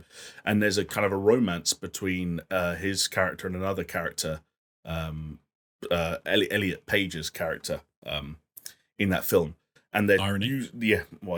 And they're talking about like the reality of being a superhero and this idea that things must happen between the frames. And there's this romance scene where Elliot Page is getting closer to Rainn Wilson. She's like, is that where we are now? Are we between the frames? Like, literally, if you imagine like the panels of a comic interesting book. Yeah. And for me, The Last of Us, I was going to write the script about how the interesting thing about The Last of Us is what happens between the frames or between the panels, and how much of it we're not told but can immediately learn from where the characters arrive, regardless of what the destination rather than that journey. And for me, all that a TV show has to do is find interesting ways for talented actors to bring those characters to life, even if it's with their own spin, and indulge in that journey that those characters go on. Which is like, use the kind of iconic set pieces and the climactic scenes to be milestones and to be checkpoints along that journey. But all I really need to see, for me personally, is 8 hours or 10 hours of that journey. Because the bits that I remember about The Last of Us are like Joel and Ellie just walking along and getting to know each other, like arriving in Billstown, and you have that amazing scene where they're walking down that abandoned street, all the storefronts, and it's like sunset and everything's this shade of orange. And yes, you are about to discover that Bill has trip mined the entire town and, get pulled upside down by a chain and all this fucked up shit. But like, there are really quiet, beautiful moments in that game. And that's what I want to see this capture. Yeah. As well as some of the like inherent like terror and uncertainty of the environment.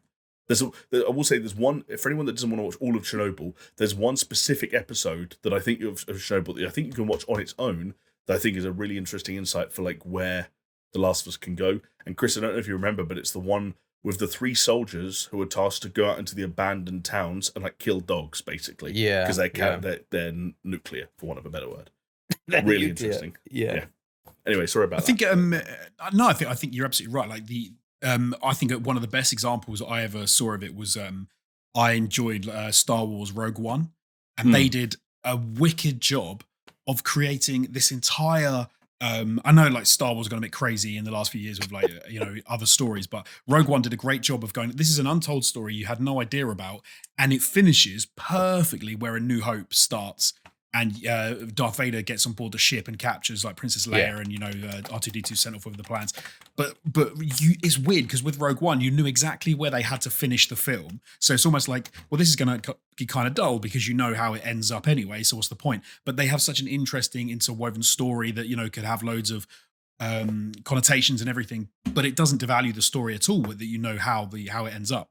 So I think Jamie, you're absolutely right. Like that hundreds of mile journey where you see them arrive on the highway. That you could even have like a Rogue One-esque entire series of The Last of Us happen in that 100 miles. Just because you know where they started and where they end up, it doesn't mean you know anything about the journey they took. And actually, it's funny. Immediately when we started talking about it, another great series jumped to mind, which this trailer I don't think does justice, because Last of Us is a road movie. right? It's people on the road getting from A to B and what they go through. And like Sweet Tooth, I absolutely loved. I thought was a fantastic TV show. And Sweet Tooth was a road movie about a guy, a gunslinging old guy who takes a child and tries to get him where he needs to go and deliver him to safety. And every episode was a step on that journey and the stories that happened. And it wouldn't diminish it knowing, for example, like where Sweet Tooth ends up.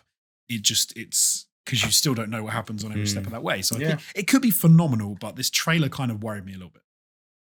Interesting. Time will tell, I guess. We won't find out until sometime next year, but it's definitely going to be an interesting one. It's also going to be great to see whether this does sort of like reach a wider audience than just fans of the game and sort of launches The Last of Us as an IP into sort of stratospheric heights in terms of popularity, in the same way a lot of other HBO shows have been able to do. Guys, we talked about Google Stadia earlier and the sort of hint of inevitability around what happened to it and its ultimate fate. Inevitability of that nature does surround other projects, not necessarily services, but other titles, other games. But eventually, as we sort of say, I don't know, Cyberpunk back in the fall of 2020, you get to a point where you're just like, this has been through so many shitty like moments in its lifespan and its life cycle, but surely we're close enough now that they're just going to draw a line under it and release this thing. And that's what many people would be forgiven for thinking was the case with Ubisoft's Skull and Bones. But lads, we discovered in the past week that at the last minute, I don't even know when it was scheduled for. That sometime next month it was meant to come out. November. It has now been delayed by an additional 4 months, all the way back until March of 2023. It's one of those things where it's like, I would phrase the question, are you surprised? But it's almost like, are you surprised, not necessarily given the project, but given how close we were to finally seeing this thing, given the fact that a hands-on time for the press was scheduled mere days before this announcement, given the time that a closed technical test, I believe, took place at some point in the last week or two. But do you think that maybe it's a result of that close technical test, though? Very, very possibly. That's the main overriding feeling I'm getting. That like all the feedback was like, nah, mate, this is shit. Go fix it. But like you say about being so close, though.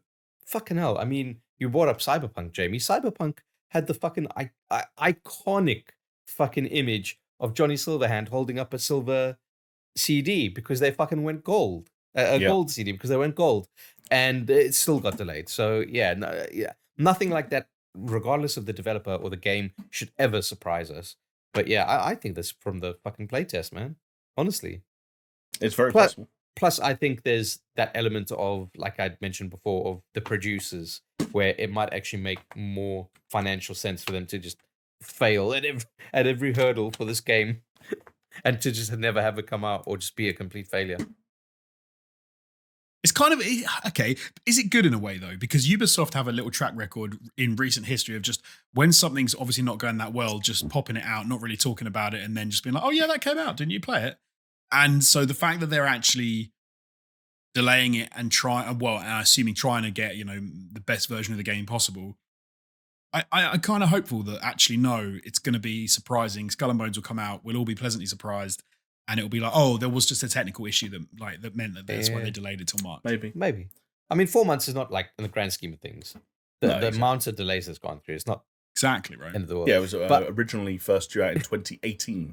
So I just like my heart goes out for the people involved, like the on the ground devs, rather than say like Ubisoft themselves, because how can you spend so much time working on a project that clearly no one loves and has almost like become a bit of the butt of the current Ubisoft joke, right? Where it's like, oh, no one wants this game. Like you got industry insiders, like you got fucking what Tom Henderson, fucking Jason Schreier, all these people just commenting on like how no one wants this game and how it looks shit, and yet fair play to Ubisoft, they're fucking. Well, they have to because they're contractually obliged, but they're powering through, right? But it's weird, though, because we talked before about with Stadia how everyone, it was almost like a self-fulfilling prophecy. I do worry that sometimes everyone's saying, "Oh, it's the piece of shit, it's the butt of the joke that no one wants." And now, but how many times does it take for people of that sort of caliber or out there in the public saying stuff that's going to almost make it happen? Right. So then make Skull and Bones become, even the devs are reading stuff about how mired it is in problems and how everyone thinks it's a joke and how it's never going to get released. And how much does that affect the production? Does that affect the production? Not production, but does it affect? Yeah, must affect the morale of perception. The devs. Yeah, and the perception and stuff. When at the end of the day, like we keep saying these days, let them finish the game. Let the game get done. Let's not look at stuff before it's ready and then try and pass judgment. Like it happens so often these days. I feel there's an element of that, but there's also the other element, which is something that Jamie and I have kind of like spoken about many times on this podcast, in terms of like just fucking learning from the blueprints of the corpses of the mistakes laying behind you, Yeah, but I suppose every game's different, right? In a way, but you talk about games as a service, like they're different to a point, but they latch on to the same loops. And there's quite a clearly defined blueprint there that people still keep on fucking up. But I wonder if Skull and Bones is almost one of those cases where it's like it was too far along to learn from that blueprint as that blueprint. Like it was being drawn up while at the same time as Skull and Bones was being drawn up, right? Especially in like Ubisoft's recent history. This is the game that has been around for a long time. Like I saw a tweet the other day from someone who worked on Assassin's Creed and said they tweeted saying that they remembered the day where they wrapped up Assassin's Creed 3 and sent the source code over to Singapore. Assassin's Creed 3 came out in 2012. So some iteration of Skull and Bones has been around for 10 years. Like it's very, and I wonder how hard it is to. Assassin's Creed 4? The tweet I saw said 3. 3, but that makes no sense. Well, the 3 does have like boat stuff in it. It's just not the whole game like flaggers. Yeah, I guess so. But anyway, that was the tweet I saw. I don't know what the because it was could have been a like a mistype, a typo. Because 3 was definitely the framework for Black Flag, which was then the framework for this, right? So I guess if you follow that thread, then I guess it's been around since the beginning development of 3, right? Basically, either way, like it's one of those ones that's tough to adapt to. But then, that in a way, then that makes it even worse. Because then it's good. But because then, like, the people in charge of planning it and everything, they fucking what a fucking failure that they've been fucking pushing this through. Oh yeah, for that amount of time. It's undoubtedly a failure, but when you've got a multi-million-dollar failure on your hands that can still recoup some money, you don't just put it in the attic. You put it, you make as much money out of it as you possibly can. And clearly, someone at Ubisoft believes that this 4 months could be the difference in some profit margin somewhere. Like they're willing to spend another 4 months of studio time on it, which is interesting. Yeah. And they probably thought the same about Hyperscape and fucking Roller Champion, whatever it was. Roller. Well, Roller Ding Dongs. I think the thing that I can see this following the trajectory of is perhaps more of like a Riders Republic. The thing I have to keep reminding myself about Skull and Bones every time I sit on the PlayStation Store is that this is not a free-to-play title. This is a title that costs £70 on the PlayStation 5. There's a version of it that costs nearly £100 if you want to go all in. But the thing it does have going for it, and it's the thing that Ubisoft are quite good at doing with most of their games, but not games like Far Cry or Assassin's Creed, is that this game, they confirmed this week, will have an open beta prior to release. So there is one of those things like Riders Republic, for example, where everyone who wants to play some amount of Skull and Bones completely for free will be able to, and you'll be able to make your own decision. And that has been a blessing in disguise for games in the past. It has been the death knell for games in the past, and we just need to wait and see where this game is at in February, March, whenever that beta hits. Yeah. Is it stupid that I'm still a little bit like, wow, this game could be fucking wicked? I don't think it's stupid. It might be ridiculous. I don't think it's stupid. It might be ridiculous.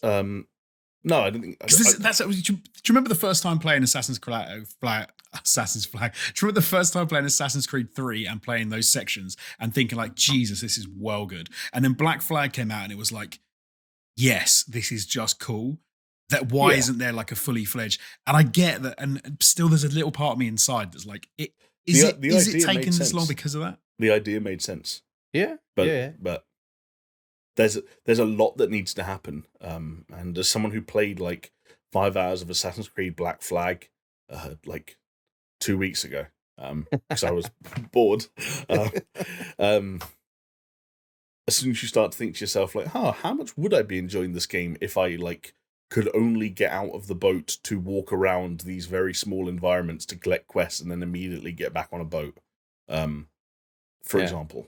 And there's another question to that, which, to be fair, is only a small portion of gamers, I guess. But would you want to do that, or would you just want to play Sea of Thieves? That's another good point. But the Sea of Thieves, I mean, I don't know. I haven't played Sea of Thieves since I played it with you guys. There is potential to be very different. Yeah, there's potential to be very different. But that loot, the cycle in that to me got old super quick. Yeah, sure. And but hey, by all means, in the new seasons, they've been adding tons of stuff since we last played. Yeah, yeah. But, well, lads. But sorry, JB, to go to Sea of Thieves, that was another one that we thought, I don't get why people would play this, and yet it was a success. So yeah, what are they season 9 now, or whatever? The nice thing, I guess, about Sea of Thieves is that it was able to come out, it was able to do its thing, it was able to find its audience, and certainly Skull and Bones will be hoping to do the same thing. Delays be damned, it will hope to come out, it will hope to find an audience and see what it can do on its own 2 feet. Where things get a little bit dicey is where the prospects for a game even releasing start to look a little bit shaky, and that may well be the case for a planned sequel to one of the best reviewed games of the last handful of years, Disco Elysium. As in the last week, we've learned that some key developers from the original game have left the studio and subsequently exited development of that sequel involuntarily, is the key word that is being thrown around. So I thought we'd break down this a little bit before we wrap up this podcast. A lot of this comes from a guy called Martin, I apologize for the pronunciation, but Luiga. There's a lot of very hard to pronounce names in this news story, so just bear with me. Who was apparently an editor on the acclaimed game, and he basically put out a Medium post this week talking about sort of his updates and some wider studio updates as they related to kind of a weird sort of separate group that was kind of attached to the game studio but not attached to the game studio. The ins and outs of it are a bit complicated, but the bottom line is that himself, writer-designer Robert Kurwitz, who is the head honcho who wrote the book that was set in the Disco Elysium world prior to this and designed and wrote everything in the game. Another writer called Helen Hiddenapir and a lead art and design developer called Alexander Rostov have all left the company and in some cases haven't worked at the company since the end of last year. The quote was, "I would note that neither Kurwitz, Hiddenapir nor Rostov are working there since the end of last year, and their leaving the company was involuntary." Subsequent comments from Luiga himself appear to have pointed fingers at essentially the money men involved in the game. The Suits, apparently the first ever person to get convicted of some kind of fraud. I can't remember what it was, but some kind of monetary fraud in Estonia is an executive producer on this game. He was mentioned, not quite by name, but I think a picture of him was shared alongside all these other posts. And of course, all of this is happening alongside the development of a sequel, but also other deals being cut on the side, broad spanning merch deals. There was, of course, a deal to sell the rights for a TV show that would be produced by Amazon. So the implication here is that the money men are fiddling around with what's going on, and the key creatives, arguably the driving force behind the original, have now left the building, which is, well, a shame to say the least, and a concern for the future of the sequel. Yeah. Yeah, massively so. I think it's really hard to not just think that the next game that comes out, the sequel to Disco Elysium, is just might as well be made by a completely different team. Right. Because it basically is. There's a weird thing that it's made by the same developers, so is it therefore not going to be, a legitimate sequel? And you're like, well, no, because if they've just dropped the main dude and then the second most important person and probably the third most important person, then you've effectively end up with a team which could just, but it's Disco Elysium in name alone and actually doesn't feel like it, doesn't play like it, doesn't sound like it, and it's. And then, but then people are fans of the first game are just going to buy it because they're like, yeah, this is the sequel. Of course, it's going to be. Yeah, because some people might not know any of the turmoil that happens before. Right. They would have played Disco Elysium, first one. enjoyed the fuck out of it, hear that Disco Elysium 2 is on the shelves, go and buy it. Like, simple as. For a lot of people, and that's the kind of weird thing about all of these developments. Right. It's kind of unfair. The other part that's potentially unfair is starting a game like a sequel, etc. You'd imagine that, at least in broad strokes, they would have nailed down the story that they wanted to tell and then start the development. So it's almost like that work has been done. Yes, some of that was hinted by Liga. You said that. Yeah, he said that progress on the new game was, quote, sweet enough, and that but the sequel might take, quote, a shit ton of time to release now. Yeah, I mean, I'm sure there's obviously with any kind of creative endeavor, there's loads and loads and loads of iterative process that now would not be done by the right people that needed to do it in order to get it to that sweet spot. But yeah. Sucks, man. Yeah. But, hey, I haven't played Disco Elysium. You guys have, so you probably have more of a take on this than I do. Well, it comes down to that really interesting thing that we talked about a little bit with Rockstar the other week when discussing the potential for GTA 6, which is just no one wants to buy too heavily into authorship in video games and the power that one individual or a handful of individuals can have over a project that might, in the end, involve hundreds of people. But at the same time, there are games in the coming years that are going to answer those questions, like what happens when those people vacate the building. In some cases, we get answers like, what does Metal Gear look like without Kojima? And the answer was Metal Gear Survive. You could argue that wasn't a fully fledged attempt, but it's still an example. We get to see very soon what's GTA look like with the houses and Leslie Benzies. And now, is it going to be a similar style question? What does Disco Elysium look like without, for example, Robert Kurvitz, who all of this was his brainchild? My initial concern, though, is runs far deeper than some of those others, because, and Josie, you'll be able to test this as well a little bit, like Robert Kurvitz's writing style, his world building, it was so unique. Like watching or reading or listening to the dialogue, for example, from Disco Elysium is almost unlike anything else I've experienced in games, and I worry that anyone else who comes in to even try to do a similar job will end up as sort of like mimicry in a way that might be noticeable and distracting. And I hope that doesn't end up being the case. This is one, again, like I said at the top, like, you don't like the idea of buying into authorship in games, but he has such a singular, unique voice that felt so present in that first game that I don't know what this looks like without that anymore. I mean, you're right, because I think we talk about it a lot, and there's a weird. You can almost see it more obviously in reverse when you look at teams of people that have left developers and gone to form their own teams to make other games, and then you end up with games that look very similar to games we all love and enjoy, and you say, and then you realize it's because there was a look, there was a flavor, and that's what they were good at. And I think Disco Elysium is going to be that on steroids, because, as you said, Jamie, it had a very particular look. It had a very particular style. And I know you guys hate when I say this sort of thing, but Disco Elysium is not, it's not like a game like Halo is a game, or it's not like a game like even like the Last of Us is a game. There isn't very little gameplay. It's a point and click, like, interactive adventure story.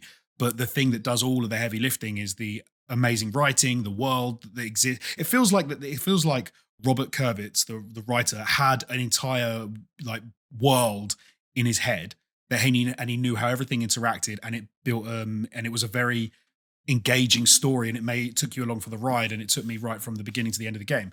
And as you just said, Jamie, if you take him out of that and someone else walks in and says, "Oh no, don't worry, I can make a sequel," I'm like, Can you? It's like someone trying to finish off a series of books from a Lord. For me, it would be like maybe Lord of the Rings or like Star Wars or something like that. And those things often go badly. Was it Stieg Larsson's Millennium series? Oh, like yeah. Someone else just started writing those. The Girl with the Dragon Tattoo stuff. James Bond. Yeah. You know, like Ian Fleming dies, and then they get someone else to write a few books, and like. I feel like if you've got to make a sequel to like a Call of Duty or a Halo, then it's easier to hire people that are very good at doing first-person shooters, totally. or you can hire people that are very good at doing driving mechanics, and you can, even if you can't get the same feel, you can actually improve upon it in a sequel, because people say, "Holy shit, the people you've hired for this are amazing." Like Grand Theft Auto 6 might be the most amazing GTA ever made, not because of the things it's lacking, but because of the new things that are introduced into it, because of stuff's a little bit different. It's interesting because the uniqueness of, like, say someone like Robert Kurvitz's skill set applies to that so much that, or you can even then push it in the other direction, which is that, like, if a studio announced that Robert Kurvitz had, like, joined them and they just hired him, I'd be like, that's potentially interesting, but until I know what they're making, like he's not going to make any old game better. He's going to make very certain kinds of games better, depending on the amount of creative control you give him. But, like, yeah, I don't know. Like, I can't think of a funny example right now, but, like, yeah. What's the bet that these three who have been involuntarily made to leave the company, in about a week, you're going to hear of a new studio that they've set up? I mean, I hope so. But then Robert Kurvitz's career is so weird. Like from like stuff like he's like you read his Wikipedia, it's fascinating. He's like this alcoholic Estonian guy who's had all these ideas in his head his whole life, and everything he's like ever done has failed, from like failed rock bands to like a novel that still hasn't been translated out of Estonian that is in the Disco Elysium universe and contains characters from the game, but no one can read it yet. And well, like Estonians can. And Estonians can, but it sold 1,000 copies in Estonia, and it was like a complete failure. And he tumbled further into alcoholism until like his friend's kid said, "What if you turn it into a video game?" And they were like, and apparently the conversation they had was like, "We failed at everything thus far. Why don't we just fail at a video game as well?" And they made Disco Elysium. And so like I'm fascinated to know what a man with that life trajectory does next. Because again, like I'll say it again, like Disco Elysium. The more I reflect on Disco Elysium over the years, the more there is something very uniquely special about that game. And like I still have it installed on Steam because I feel like I need to load it up every few months and just like re-submerge myself in that world, because there's just kind of not much else like it. And that's why I got to get on it, man. I got to get on it. It's really quite something. It's funny because I'd actually say one of the biggest shames about this is that they're not going to make a Disco Elysium sequel with the same caliber of maybe not fair to say same caliber of writing, but with different writers, but at the same time that they can't learn from their things that it didn't do right. So for me, for example, one of the biggest things was like it became quite obvious that there was no branching narrative. The narrative was the narrative, and you could fail at certain points and you could succeed at certain points, and some characters might be there, some characters might not be there, but actually the story was the story, and there's not a lot you could do around that. It would have been really interesting to have more of a branching narrative, especially toward the back end of the game. I know that stuff's very difficult. Just look at Jesus Christ, 1,000 times that game developers have tried to do that and have messed it up, but it would have been cool to see that game gamified a little bit more. And to have a few more elements like that thrown in, but we're never going to see it now because it's going to be done by a different team who may do a fantastic job. So I won't say they're not going to do a good job. We'll see. Yeah. It's just going to be rough either way, isn't it? Yeah, it's going to be an interesting period of time as we find out what the future is. As you mentioned, like both for Disco Elysium and the studio as it exists at the moment, and also the people that have left and whatever endeavors they get stuck into in the future. But you know what? No one has voluntary. I'm sure people have involuntarily exited the listening of this podcast, but no one has involuntarily exited the casting of this pod, because we're all still here. And unless there's anything else that either of you two have to add to this wondrous journey through the past week in video gaming news, I think I might put a bow on it. Do it. Yeah, I think put a bow on it, mate. It's Right, been a good time. It's been fun. It's been a good time. Chickadee China, the Chinese chicken. Yeah, have a drumstick and the podcast ends with me saying thank you so much for watching and or listening, no matter what you've been doing. Remember, you can watch it on YouTube if you want to. You can leave a comment if you're there. You can listen to it on podcasting platforms. You can support us on patreon.com/SuperShow. There's loads of fun stuff that you can do. I hope that you endeavour to do something fun, even if it's not Super Show related. Just live a little, stretch your legs and put your feet up and just enjoy life is what I'm saying, right? Just just take a deep breath, like breathe in through the nose and breathe out through the mouth, and just live in the moment, I think is what you're trying to say. All right. Thanks, Chris. Thanks, Josie. Cheers, guys. Take it easy. We'll see you guys next week. Bye. See ya. Bye.